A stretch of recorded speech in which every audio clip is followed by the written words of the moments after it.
So let's, I think before we start, it is very important to think about why cities and city centers are so important. And I think this is very clear with this chart. With the three circles you can see there, you see basically that despite covering less than 10% of land in the UK, more than 50% of businesses and almost 60% of jobs are located in cities. And that is even more extreme when you look at the city centers, as 14.4% of jobs are in city centers, whereas like the area is just 0.1%. So that means that cities, and particularly city centers, are the hubs of the economic activity in the UK. And this is why it's so important for the Centre for City to look at it, because we want to know how to improve the economy, and the economy is happening in cities and city centers. So quick overview of the presentation. The first part will be on what does pre-pandemic data tell us about the role city centers played, the performance of city centers, and how opportunities and challenges might face now. It is basically just to give you an overview on how the Centre for Cities is looking at city centers, because I think we have a very specific view, and it's important to understand this first to understand then what actually happened to the city in the course of the crisis, which is the second part of the presentation. This is then the focus on the high streets. How did city centers experience the COVID-19 pandemic so far? And what can we learn from real-time data on footfall and spending? And the big question is also, was the Eat Out to Help Out scheme launched by the Chancellor successful or not? Or what should we do next? And then the last part will be on what the lessons can be for recovery and what are the policy recommendations. I adopted the presentation. We were looking at all cities, but I tried to look also at Birmingham because, yeah, it's University of Birmingham, and it's always easier to have like a kind of clear example of a city in mind. So just for you to know, when we talk about Birmingham city center, that's it. This is the very similar approach we have for all the city centers across our cities. We basically define city centers as a circle drawn around the center of a city, and depending on the size of the city, Birmingham is a large city, the circle size varies. Just for you to know where we are. Oops. Okay. So I said in the beginning that city centers have a very large role for the economy, but in this chart you can see that the city centers across the UK are not equal at all. At the Centre for Cities, we classify city centres according to their relative strength based on their ability to attract high-skilled exporting businesses. These high-skilled exporting businesses are advertising companies, investment banks, consultancies. So basically city centres are strong in our definition, which have a very high density of office workers. So you can see here that the cities in the top right, they are strong city centres because they have a large exporting sector, and a large part of these jobs are actually high skilled.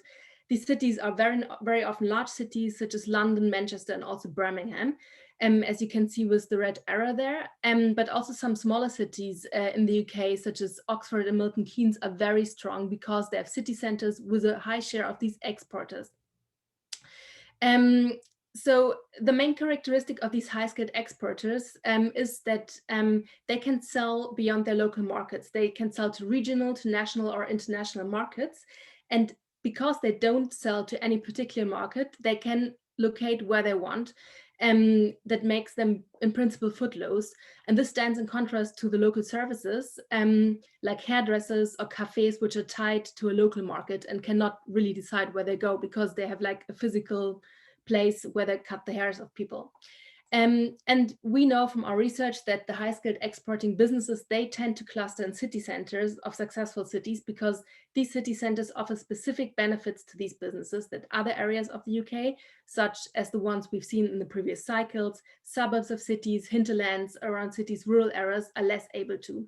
City centers, they offer access to many workers for businesses to hire from within commutable distance. They have a potential for face-to-face interaction with clients and collaborations and competitors to share ideas and information. And yeah, we know from our research that the success of cities and city centers is determined basically by their ability to attract these businesses. This is for two reasons. The first is there's this high-skilled exporters. They are more productive than local services and are the drivers of productivity growth. I mean, you know, or you probably know that a consultancy, Roland Berger, who have strategies, they make much more money than a little hairdresser saloon, because they can scale up and they can actually deliver to all these markets which are out of reach. And the second is that also these businesses, they can improve their productivity, they increase wages in a local economy, which in turn then increases the demand for local services. That means that a success of a city center's local services also hinges on the success of the city's exporter base. And this is all there in the cities. We can see in the top right, London, Birmingham with the strong city centers. And the bubble size here is the vacancy rate. And you can also see that the vacancy rate in the successful places is actually very, very low compared to the weak city centers, where it's very high, because the businesses, they want to locate there and there's hardly any vacancy. Yeah, this is like the background we are looking at. So let's just look quickly at the factors which attract high-skilled exporting businesses. So we are looking here at different types of city centers. So from the previous slide, I was extracting strong city centers, weak city centers, and Birmingham. And we look here at the share of workers who have a degree in a city and in surrounding hinterland, which is like the light green bars, and the share of workers who have no or few formal qualifications in the city and the surrounding hinterland. And you can see that strong cities, they have a high share of people which have high skilled and available distance, and the lower share of people with no skills at all. And this is one reason why city centers are strong, and businesses are attracted by them, because they know they can hire people, they have the workforce they need for their business. Yeah, and you can see Birmingham is a bit of an outlier here, because it's classified as a strong city center. But when we look at the skill of a Birmingham it's rather comparable to a weak city center. So it has not so many high skilled people and rather more unskilled people, but it's not a big problem so far, but definitely something to work on in the future if it even wants to increase its power as a city center. So another factor we look at when we classify city centers in strong and weak is actually how these city centers are using commercial space. And I think there we can really see a very clear pattern. Like weak city centers, they have very high shares of retail usage, as you can see at the left circle on the top, whereas like strong city centers, they are full of office space, because this is actually what they should deliver. And Birmingham is a very interesting one here. I think it has to do a bit with the classification we've done. It has much more office space than weak city centers, so this makes it a strong city center, but also it has a lot of share of industrial space. It's just an interesting thing, because I think it's basically just because of Birmingham, but basically we can see it is very comparable to a strong city center. Yeah. And we have now talked a lot about city centers as places to work, and this is like also the main focus of the Center for Cities. But we should not forget city centers, they're also places to play. When we look here at the distribution of day-to-day amenities and specialist amenities and the population across city centers, suburbs, and rest of Great Britain, we can also see another specialization or concentration of certain amenities in city centers. Just for your information, day-to-day amenities are those amenities which you use on a regular basis, such as cafes, supermarkets, and specialist amenities are those which are used occasionally, such as yoga studios or restaurants. But you can see from both of them, they are actually clustered in city centers. Also, specialist amenities would be museums, and specialist amenities are often also like more expensive. And this is the second slide, which is like illustrating this point.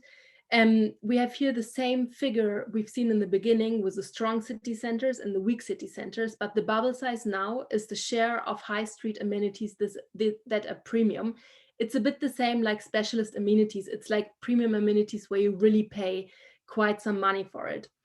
And you can see that that there is a link between strong city centers, that means people working in high-skilled exporting industries, and the demand for specific local services. So in London and Bristol, for instance, the highly paid office workers, they have the ability to actually pay for expensive local services. In weak city centers, there's not such a demand. When you look at Doncaster and the very bottom, the share of premium amenities is extremely low. So I think, yeah, these slides basically show what we are looking at when we look at the city center economy. There is like different types of jobs, the high-skilled office jobs, which normally bring the money and create the demand for local services. And if you are able to attract these kind of businesses, then it will also create the demand for local services, because the people have the money to spend in there. And this is why at the Center for Cities, we often look at a kind of a multiplier effect. Okay, but let's move on. Now let's look at the impact of COVID-19 on our high streets and city centers. Here you can see a screenshot of the High Street Recovery Index. This is a tracker the Center for City has set up, which is looking at the change of footfall in the city centers of all our cities in the UK. And the recovery index is basically looking at everyone who was in the city center at any time of the day compared to a pre-lockdown baseline of 100. And the data are coming from anonymized mobile data from a data company called Locomizer, and it's updated monthly. You can find it on our web homepage. For each city, you can enter and see how the footfall in the high street is developing.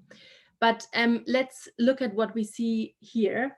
I extracted the high street footfall for Birmingham, London, small, large, and medium-sized cities. And I think it's obviously clear. First, we see there was a strong impact when the first lockdown was introduced on the high street. We can see here in the beginning of April, it went down to less than 20% of pre-pandemic levels for almost all cities across the UK.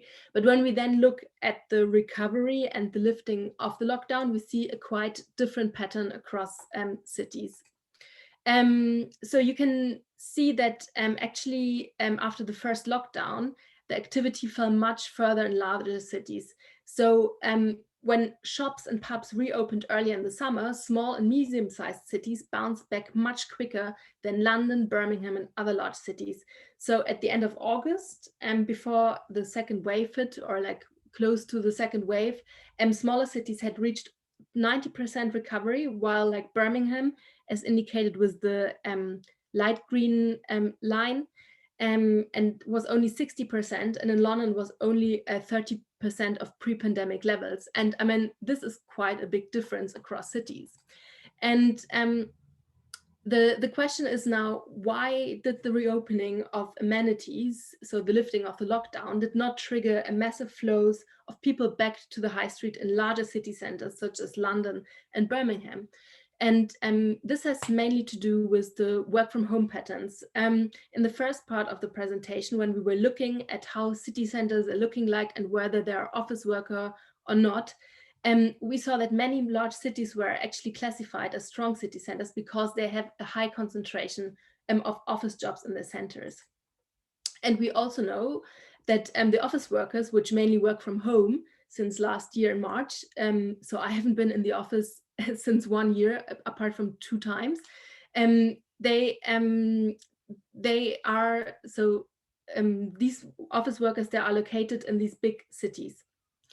And there's a strong variation across the UK from the share of people which are able to work from home. So it's like around 18% of workers in Barnsley which can work from home, but in London it's 40%. And most of them, they're not distributed across London, they're all working in the city centre, because this is the strategy to attract the workers beforehand. So basically what we can see here is that the pre-pandemic strength of large city centers, which saw daily inflows of workers who put money into the local economy, getting a sandwich for lunch, going for a drink after work, this has actually become a weakness. And this is what we see here. And this is why the strongest economy of the UK, London, is suffering so much suffered so much by a very slow recovery. So, and I think the knock-on impact on the high street businesses, which lost their customer base, be it in hospitality or retail sector, can particularly be seen in this figure. The vertical axis shows the job positions in local services, and the horizontal axis, the city center footfall recovery from the high street tracker by the end of September. And the bubble size is the estimated share of workers that can work from home.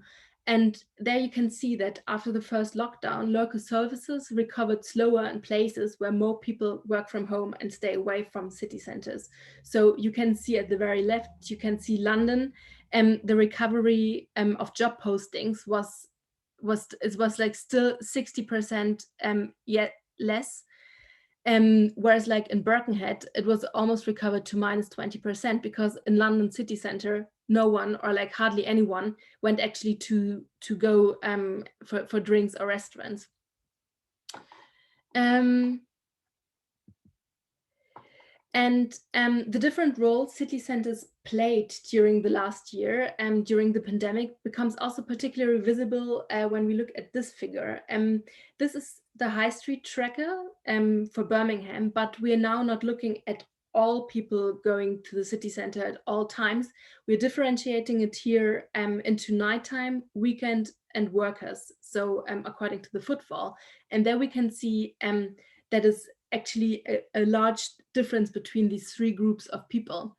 So we can see that the overall recovery after the first lockdown was lifted was mainly driven by people coming back for leisure, such as the weekends or at nighttime, for instance, restaurants visit. And the purple line, the worker line, never really recovered in Birmingham. This is similar to all large cities. So the weekday worker footfall never really recovered and was almost below 20% of pre-pandemic levels. And I think this is a pretty, extreme figure.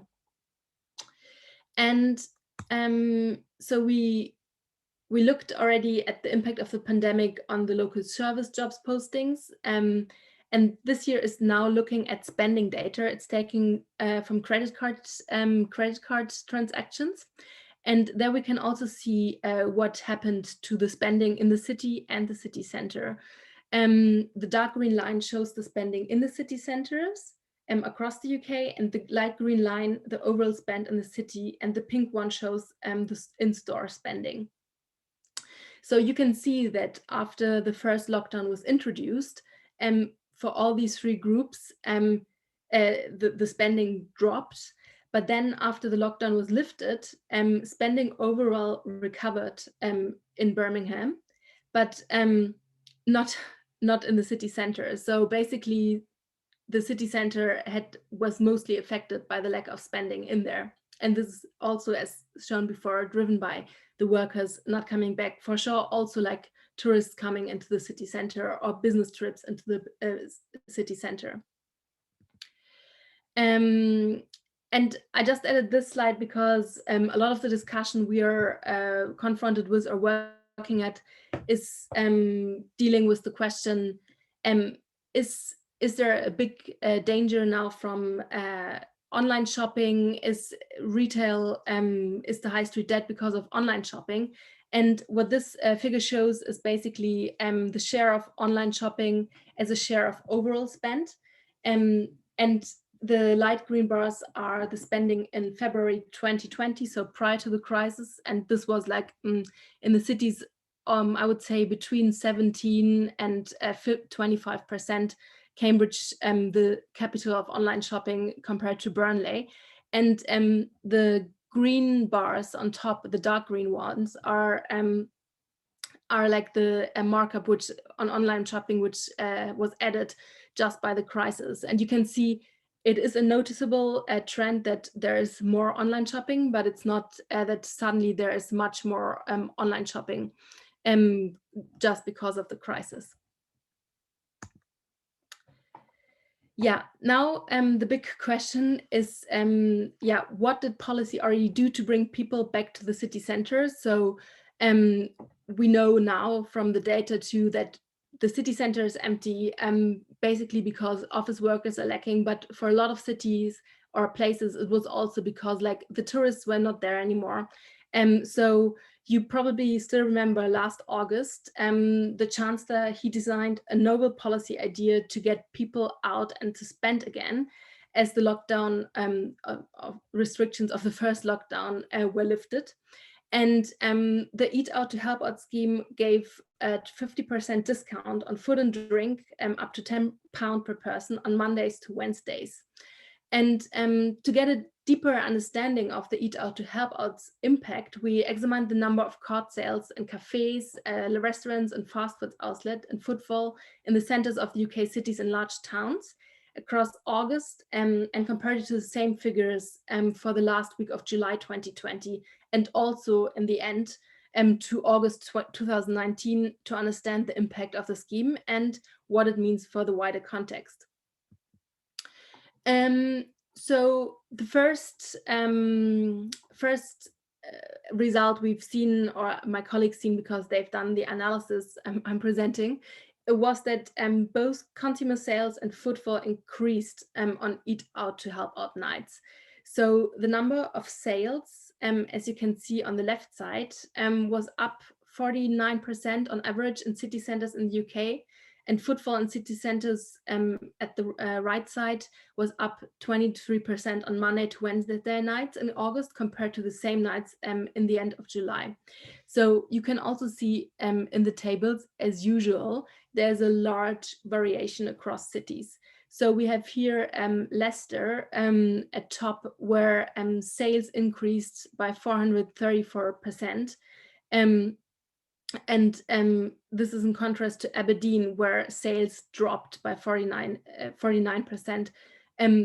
You may remember Aberdeen had to go into a lockdown in the beginning of August, so this is why there was actually even less people in the center. But given that for the other places, it worked quite well by increasing the footfall, as you can see, the spending and the footfall at the right side. Footfall increased particularly in Cardiff by 112% compared to the previous week. And also in Aberdeen, a decrease of footfall. Overall, you can also see that footfall sales increased much more than footfall, and this can suggest first that the scheme particularly nudged those who were already out for other reasons to buy something to eat, or that people who were already in a restaurant ordered much more than without the discount. In any case, it helped increasing sales and footfall in the cities. The second thing we found out is that there is no clear evidence suggesting that the scheme simply shuffled demand to earlier in the week. I think this was a big fear of people implementing the scheme, saying, okay, you get people who see that they can get a discount on Monday or Tuesday, but normally would go in the city center to eat out on Thursday or Friday. Maybe they just come earlier and have the drinks or food instead of on Monday instead of Friday. But the data here show that there is no really clear evidence of this, so that people would shift their spending. The gray parts are the weekend parts. You can see that Friday, so sales increased also on weekends, only by 7% though, and Friday night remained the busiest night in centers for both sales and footfall.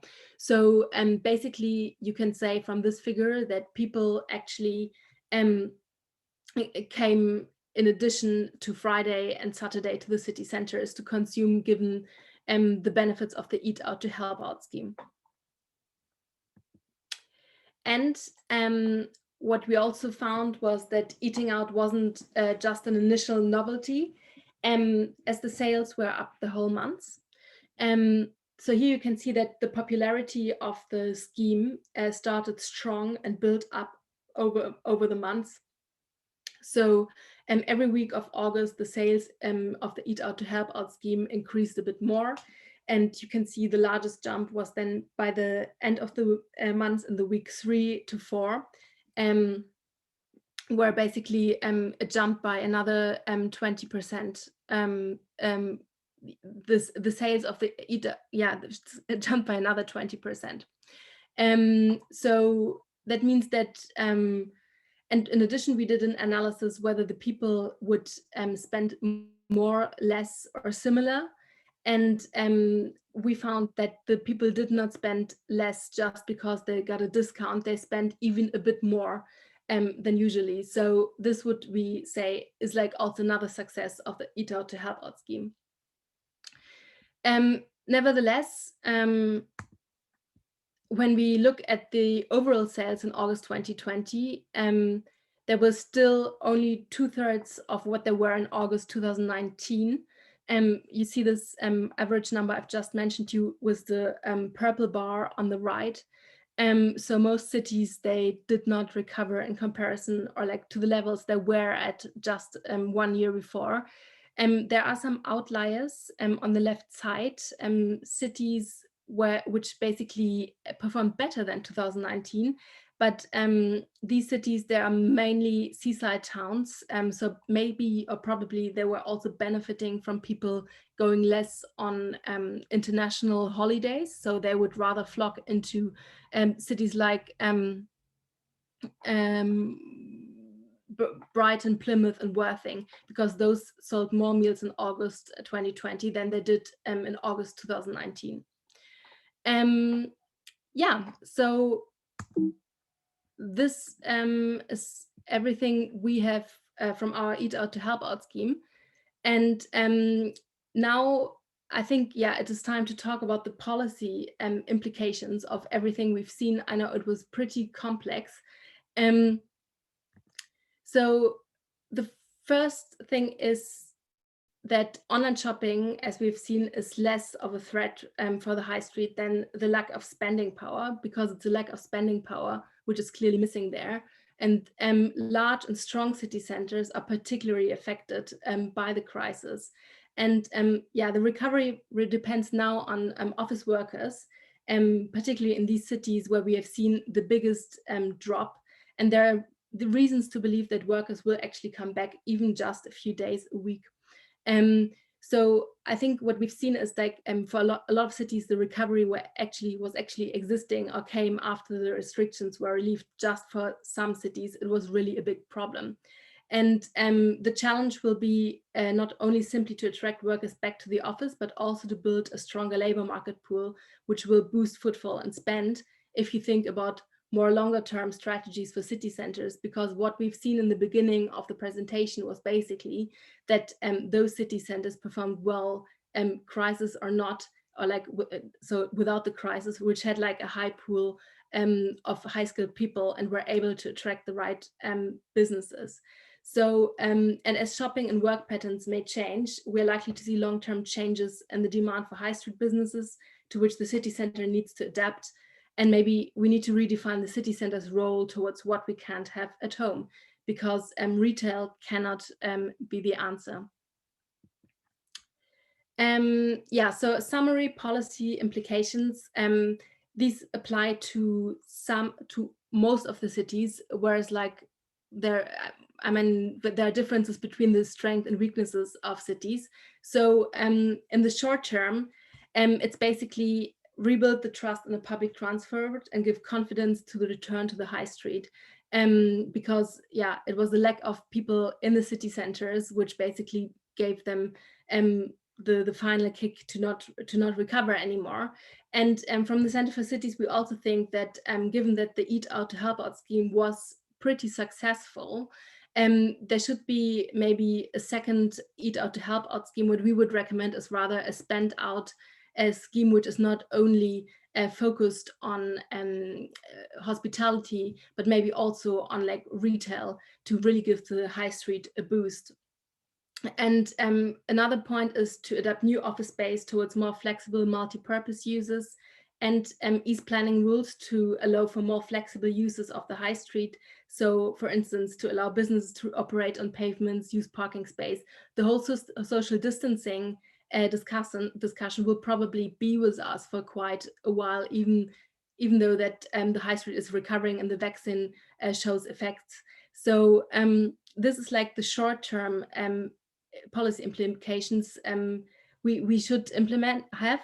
And yeah, as I said, in the long run, it is much more important to look at, okay, how can we attract high-skilled exporters into the city centers, because the ones with a high share of these kind of businesses were particularly strong and created the demand for local services. That means ultimately to invest in the skills of the workforce.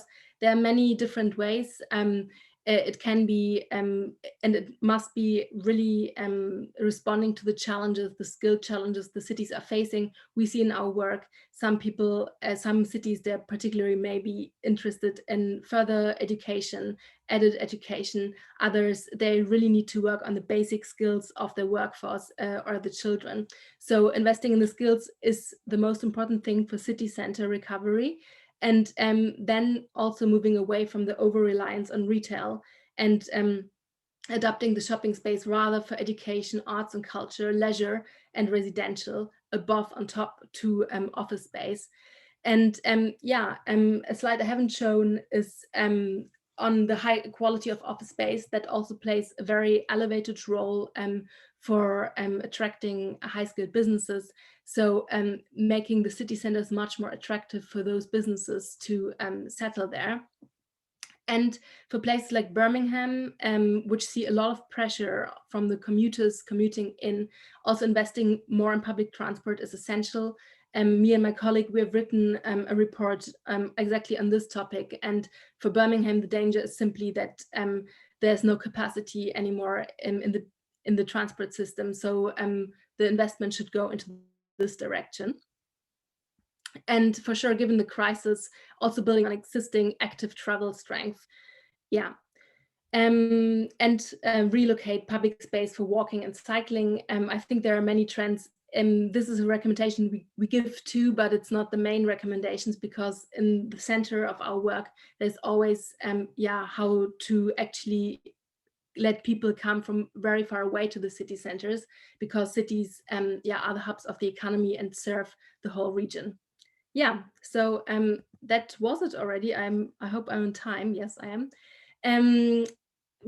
I put here the link to the High Street Recovery Tracker and the two reports I'm referring to on the high streets. They are looking at the high streets prior to the crisis, and are basically give an overview on the slides I was showing in the very beginning of the presentation. So if you have any questions, I'm happy to discuss. Brilliant. Thank you, Kathrin. Thank you very much for that.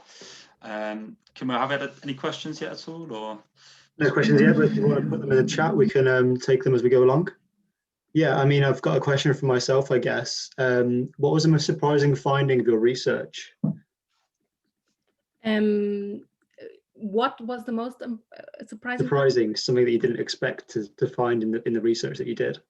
I think it wasn't really. I think it was logical it was logic in the end when we saw it. But I think everyone was really surprised. Or not. It's wrong to say this. So if you see, so we know why cities are strong and they're like driven by the city centers. And when you suddenly see that the cities with the strongest city centers are grappling the most in the crisis because they are so strong, this is quite a surprise to see. And I think it's totally logic, because we know that all these people are now working from home. But I think realizing this in the first moment and to see this was really interesting and a surprise. And it made then totally sense when we were looking from the broader perspective. Definitely, I think that's a key takeaway for me, is seeing what that graph produced about, London suffering the most compared to smaller city centres that had less home working going on. That was really interesting. I've got another question, if that's all right, until we get some coming in through the chat. So if we move towards more flexible working patterns rather than coming completely back, what will local businesses have to do to adapt their offer to sort of stay afloat if they've got a reduced sort of demand from the office workers? So you mean if the pattern would change, like in the long run, that people would not go to the center, like office workers? So once the if the crisis demand drops from flexible working being more of a common approach. Yeah, I mean, at the Center for Cities, we think, or we are convinced that the flexible working patterns will not end up in like people suddenly not coming to the city centers anymore. So there may be a reduced working hours in the office. So maybe people go back just for 3 days or 2 days, but the office will still be will still be there, and the people will go there, and at least in these days they will consume it. Because I mean, we realize it now, it's a totally difference whether you have like an interaction with other people face to face, or whether you are in front of a screen. So we think the center still will matter. There could be the case that there is then less demand for local services, but given the theory, local services are normally following the money where they are, like the demand for it. And I mean, given the totally abstract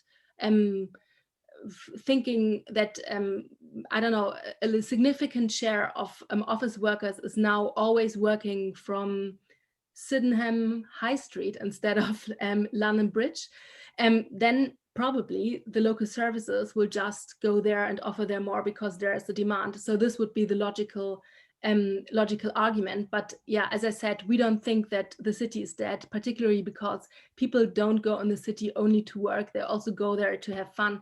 And it makes sense that amenities and local services are concentrated in a place, because then a lot of people with similar interests come and the footfall is higher for all of them. That's really interesting what you said about relocating small businesses towards the smaller high street or the smaller centres that are more likely to have people based around them. That's interesting. So we've got quite a few more coming in. So the first question here from Karina is, how do you feel towards the future with your findings in mind? Are you optimistic? And what's the biggest lesson that the bigger cities can take from the pandemic? I think I'm rather optimistic, just because what I said, I mean, I believe in the cities as places to work and to play. So I think there will be a recovery, and I think we don't need to worry in the long term for places like London, which are so attractive, or Birmingham, which have all the office space already in the center. I think we need or have to worry about those places which were not able to attract those industries in the past, because maybe they're now sheltered from the impact of the crisis, but in the long term, it is not helping their productivity, because London, Birmingham, etc., they're also more productive, they generate more income, and they're more wealthy places because people have higher wages. So I'm still worrying much more about places which were at the very weak quadrant, because these are the places which lead these businesses. And what advice I would give larger cities, it's like, given that I think they will recover because they have such an appeal for certain types of businesses and people to visit. I mean, it's probably just like, even if you think that you're strong, there may be something which can break your back. Yeah, that's really interesting. So the next one is, how do you think the new white paper will affect the future of the UK's high street? So I'm not sure if you're familiar with the planning white paper. I'm not so familiar with it, to be honest. My colleague Anthony knows it better. But from what I remember, I think there's much more flexibility now in the usage of space, and I think this will be beneficial, because if it is easier to transform I don't know, retail space or so into residential space or office space, etc., that is helpful. But I'm not an expert on the topic. If you are really interested in it, then write me an email and I can connect you to my colleague Anthony. He's just working on housing and this knows everything about the white paper. Fantastic, thank you.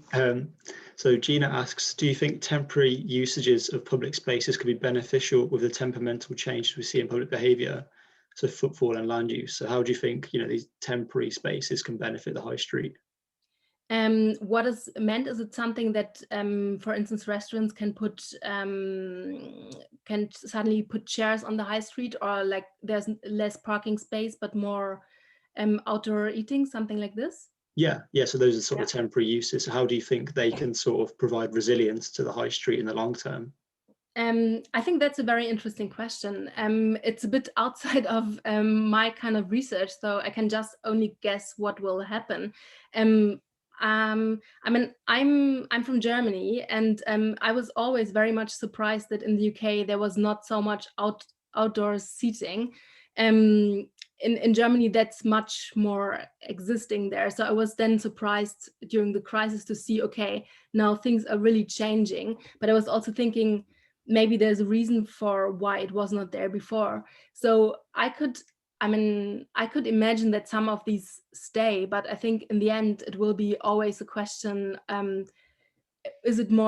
does it bring more money to the city or the shops there to have like parking space, or that actually the tables also can be outside? But I think in some places where it was like obvious, probably they build now facilities that they can suddenly eat outside or being more outside. And I guess those things will probably last, because particularly in summer, it's better to be outside than inside. Definitely, yeah. It'll be interesting to see what temporary measures are made permanent in the long run. Yeah. So has Germany differed much then in terms of how resilient it has been, because of the fact that it was more used to outdoor dining and things like that? I mean, from this perspective, yes, I think there's, from my feeling, I mean, I have not data on this, I think there was much more outdoor space already existing, so there was not such a big difference. What I found interesting is the whole city center and commuter thing. In Germany, we have like a slightly different economic structure. So there are city centers which are similar to the British ones, which have like these high-skilled exporters in the city centers. But in Germany, there's not such a city existing, for instance, like London, which is like literally the city center is just offices. It's a tiny bit of Frankfurt, just a bit, but it's so small. And then there are suddenly like residential houses, etc. So from that perspective, I felt there was a difference. Like I was in Berlin over the summer last year, and the city center was quite crowded like normally, because it's not such a specialization there and like office workers in the center, at least not in Berlin. And for sure they didn't grapple with this extreme footfall, but still there was an impact on the footfall also in German city centers, because people, they just don't go to the high street anymore. That's really interesting. That makes a case for mixed use planning and sort of, yes, promotes that, I guess. So Andy asks, it was mentioned that city centres need to focus on attracting more footloose businesses. How can city centres attract those sort of footloose businesses? So the main components are the skilled people around, and I mean, it's very difficult to foster this, because if it was so easy, a lot of cities or city centers had already done it. Because for sure, we see is like a slow process of agglomeration, meaning if there's a critical mass of certain companies in the city centers, the others, they will follow. What we see in London, Canary Wharf, etc. So it's very difficult, but the base is, as I already said, is that the population has the right skills, and probably, hopefully, not no skills at all, so that they are employable. And this makes it very attractive. And for sure, the traffic, the connection makes sense, that it's easy to reach the centers. So transport issues shouldn't be existent. And this means very different things for different cities. For cities like Birmingham or London, which are really under pressure, there must be or should be investment into trains and getting the commuters in. In other cities where it's not such a pressure on the city center yet, it's maybe just about like making bus services like easier to reach. In the UK, there is, as you may know, a big problem when it comes to the bus system, that there are like under different systems, and it's very difficult for some cities to actually access the center. And yeah, the third point would be the office space. So there must be available office space. So think about it twice, whether you erect a new retail shopping mall or whatever, or whether it may be better to invest in high quality office space so that the businesses who want to relocate to the center actually find the space, which is good for their workers, but also for their clients to, visit them. So Ali asks, to what extent will the return of nighttime economy lead to the city centres bouncing back? So what sort of contribution does the nighttime economy have, and what weight does that carry? Yeah, it's interesting. We tried to research it deeper. I think there's a strong variation. What we also saw about city centers there. I think, as far as I remember, there are some city centers which are much more dependent on the nighttime economy than others, or like where the nighttime economy really plays a bigger role. For sure, also in London, as far as I remember, the clubs and the whole things where people really, really go out are not there where all the offices are, at least in some parts. But definitely, the nighttime economy is a part of the economy, and it is leading to footfall, people getting a kebab, people eating at Burger King. It all makes a difference. And as you could see in my slide, it actually already made a difference during the last year, that people would come in the weekend, in the evenings, to just be in the city center, to go to the amenities. So the nighttime economy that they recovering plays a role, but not as a big role as the office workers. Okay, yeah, that's really interesting. So it's quite a complicated question for the next one, so I'm going to try and break it down a little bit. And it asks about the conflicting agendas within government spending. And so the question says, with the influx of sort of office buildings and big infrastructure, would that exclude the huge proportion of people who aren't as skilled and who don't have the opportunities to progress into those jobs? And so, you know, what are the tensions there between investing in office buildings and also including the rest of the population in city centres? So first of all, I mean, our main recommendation is to invest in skills, and investing in skills does not only mean bring people to their second master. Investing in skills also means help people who don't have any skills to upskill. So this is our main recommendation. And we know that the city centers would not function without these people. And I think we are an economic think tank. We are much more looking at the economic implications, with the assumption that if an economy is working and if people have an equal participation in skills and are able to actually access the labor market, everyone will benefit from it. Whereas it really happens or not, that's another question. But I mean, in the most successful cities, there are also less people which have just low skills or no skills at all. And also, big cities are successful cities. As I said, they also give jobs for people which are not able to achieve those high skills, because most of the low skilled businesses we were looking at, they're actually, for people who do not have the high skills, and they can, in cities, as we've seen, cities like Cambridge or London, which have actually the money to afford to get a lot of premium amenities, these local services can also charge much more money from them, because it is simply an economic connection between them. But we don't go so much deeper into the inequalities come by all these buildings, because city centers, in most of the cases, when it comes to residential building, most of the city centers, they are not for residential building anyways, or it's not their main focus. That's interesting too. So we've got another 3 more questions, which are all really interesting, but we should be finished by 7, hopefully. So Nathan asks, what role for you will creative and digital industries play in diversifying the labour pool? So will they compete with the more traditional office jobs like business services? Sorry, I don't understood which kind of industries?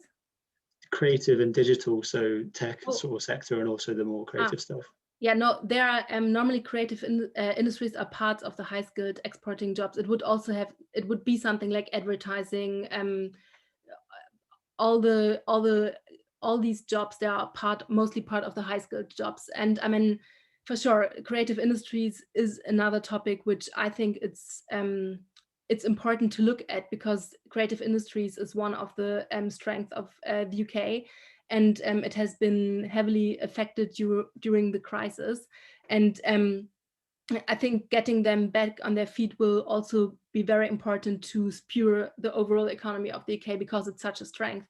And but given that we think, or in our classification, they are part of the high-skilled exporters, because people working advertising, marketing, digital design, whatever, they are also deliver their work everywhere in the world or the region. They're part of it. And for sure, successful cities, as we know, London, Birmingham, Bristol also, they have also a pretty high share of these people in their part of their economy, and mostly also working in city centers, because I think particularly for these industries, it's also very important, these face-to-face exchange and being in a cluster. And I think most of the cities in the UK have this kind of creative district, etc. So this is very important. It's interesting that you classify them as a high skilled labour force still. But yeah. So Emily asks, one of the charts showed that weak city centres have a lower share of workers with no or fewer formal qualifications. So for example, building skills is going to be important then. Birmingham is a strong city centre, but it also showed this pattern. What about the gig economy, such as retail and delivery services that a lot of young people take up? And perhaps now more employers are strained by actually serve the fast-paced life of cities. So does that make sense? What is the exact question? Yeah, I'm going to try and interpret that. James, do you want to have a look at it? Or if Emily, if you want to come on and sort of rephrase that. So I think, what role does a gig economy play in city centres? I mean, I think there are different ways to look at it. I mean, first, I mean, gig economy is very difficult. At first, I think a lot of people understand something different about it. For instance, let's look at Deliveroo. The company itself would probably be classified as a tech company and be a high-skilled business, but all the people working for it, the drivers, are actually not, I mean, they're rather disadvantaged by the economy because of all the reasons we know about it, that they don't have a good insurance, etc., etc. So I think it's then very difficult to look at the gig economy, because there seems to be always one part of it which is like high skilled and benefiting from the money, and then the other part which is not benefiting at all. But when we look at the crisis, for sure, I mean, the gig economy was heavily affected if we look at the delivery drivers, people working student jobs, etc. And I think, yeah, this is a double punishment probably for people, for students working in these places, because as far as I understood, you still have to pay for residences, etc., but or like the study fees, etc. But there is no possibility actually to gain money to finance all this. So I think people working in the gig economy, be it students or not, they are definitely badly affected. Also because probably a lot of them, they're not benefiting from the furloughing scheme, but are rather laid off. And this is like another disadvantage these groups of workers have. Brilliant. I'm going to pass over to James for the next one. Yeah, I was going to go to the next one. So the next question is, do you think the growth witnessed in e-commerce markets in recent years will slow down once the lockdown restrictions are eased and footfall slowly increases on the high street?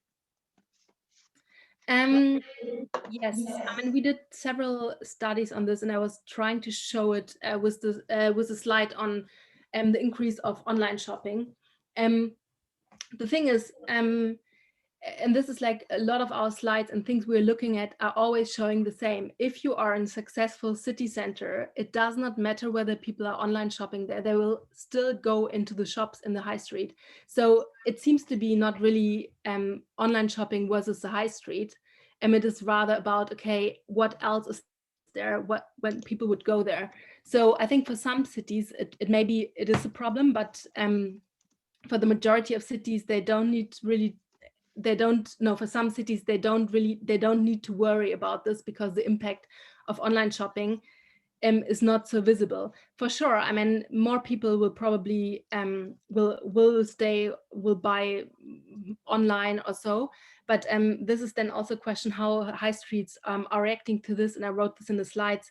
And maybe it is also more now for high streets to think about, okay, what can we deliver or show what people can actually not order online. So this would then also give a bit more emphasis to all these creative industries. Maybe it's then more useful to use the space you have for bringing people together or deliver something that would really comfort the city center. But most of all, if you create the office jobs with workers who are just there in the city center to work, to go there after work, etc., then you probably attract enough people to go shopping in the high street. Brilliant. Just this might be the last question, unless anyone else wants to pop another one in. This was from Charles. So, to what extent do you expect that COVID will affect the density of urban residential development? Do you think that the trend towards city centre living will continue? Could be. I mean, it is unlikely, because I think it is very difficult where to first, I don't have data on this, so I cannot really say it. For some city centers, it makes probably sense rather to have people living in the city center, and the whole discussion, I think, with the 14 or 15-minute city or so is feeding into this, instead of having like retail no one wants to shop at. On the other hand, we have seen during the crisis, a lot of people are actually craving for more outdoor space, or want to have a bit more space for themselves. So I think city centers aren't the right place for it. We will see how things are developing. We're at the moment looking, for instance, we're looking, or hopefully find data on to see, okay, what has actually happened to city centers, or like people moving patterns after the crisis, because there are a lot of rumors people moved all far away. Then we hear about like the rent drops in London city center, but an increase in suburbs. So we want to explore it more, but for sure there is a chance that in some places it will end up to a bit more residential living. But as I said in the beginning, we think, or we believe, that the office space will be the most crucial thing in the center. So there's maybe not so much space for residential living. Maybe the office space will get more quality, or workers will require more workplace for themselves. Yeah, brilliant. That was the last question. Just see if anyone else wants to pop up, unmute themselves or put the camera on, just in case. Any last questions?